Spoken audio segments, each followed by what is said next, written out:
పాక్ భారత్ సరిహద్దుల్లో మొత్తం రణక్షేత్రంగా మారింది. గత రాత్రి నుంచి మొదలైన పాక్ భారత్ యుద్ధం ఇంకా కొనసాగుతూనే ఉంది. పొద్దంతా మంచిగున్న పాక్ రాత్రి డ్రోన్లతో విరుచుకుపడుతుంది. దీనిపైన దేశ ప్రధాని నరేంద్ర మోడీ త్రివిధ దళాధిపతులతో పాటు ఎన్ఎస్ఏ అధికారులు అదేవిధంగా ఎన్ఎస్ఏ ప్రతినిధి అజిత్ దోవల్తో ప్రత్యేకంగా సమావేశం నిర్వహించారు.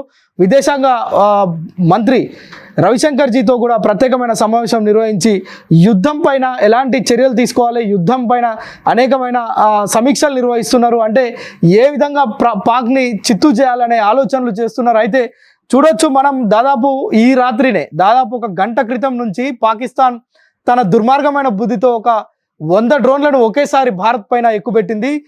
దీనికి సంబంధించి అమృత్సర్లో 4, గుజరాత్లో 10, రాజస్థాన్లో 10, జైస్మల్నేర్లో 10, కచ్లో 15, ఫిరోజ్పూర్లో ఏకంగా 60.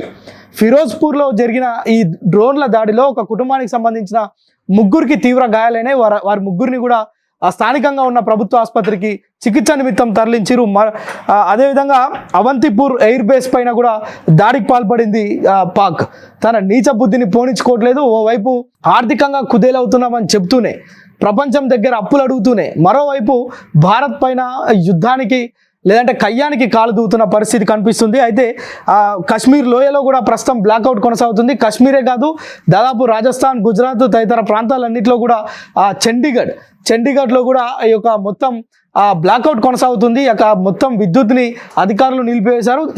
దీనిపైన అంటే ఏదైతే 100 డ్రోన్లతో ఒకేసారి పాక్ ఏదైతే దాడికి పాల్పడిందో, దాడికి పాల్పడిన నేపథ్యంలోనే దేశ ప్రధాని నరేంద్ర మోడీ త్రివిధ దళాధిపతులతో పాటు అజిత్ దోవల్తో ప్రత్యేక సమావేశం నిర్వహించి సమీక్ష నిర్వహిస్తున్నారు. అయితే ఏ క్షణానైనా ఈ రాత్రి భారత్ ఒకవేళ తనకున్న ఓపిక నశిస్తే ఈ రాత్రికి పాకిస్తాన్ ఉంటుందో పోతుందో అనే ఒక సందేహం కూడా కలుగుతుంది. అయితే ఇందుకు సంబంధించి అధికారులకైతే కీలకమైన ఆర్డర్స్ ఇచ్చినట్టు, కీలకమైన సమావేశం కీలకంగా నిర్వహించినట్లు కూడా తెలుస్తుంది. అయితే ఈ యొక్క కీలకమైన నిర్ణయాలు ఎటు దారి తీస్తాయి, పాకిస్తాన్ని మొత్తానికే మట్టు పెడతాయా, లేదంటే ఈ రాత్రికి యుద్ధం నిలిపివేస్తారా, ఇంకా కొనసాగుతుందా అనేది కూడా మనకు మరికొన్ని గంటల్లోనే దీనిపైన తెలుస్తుంది.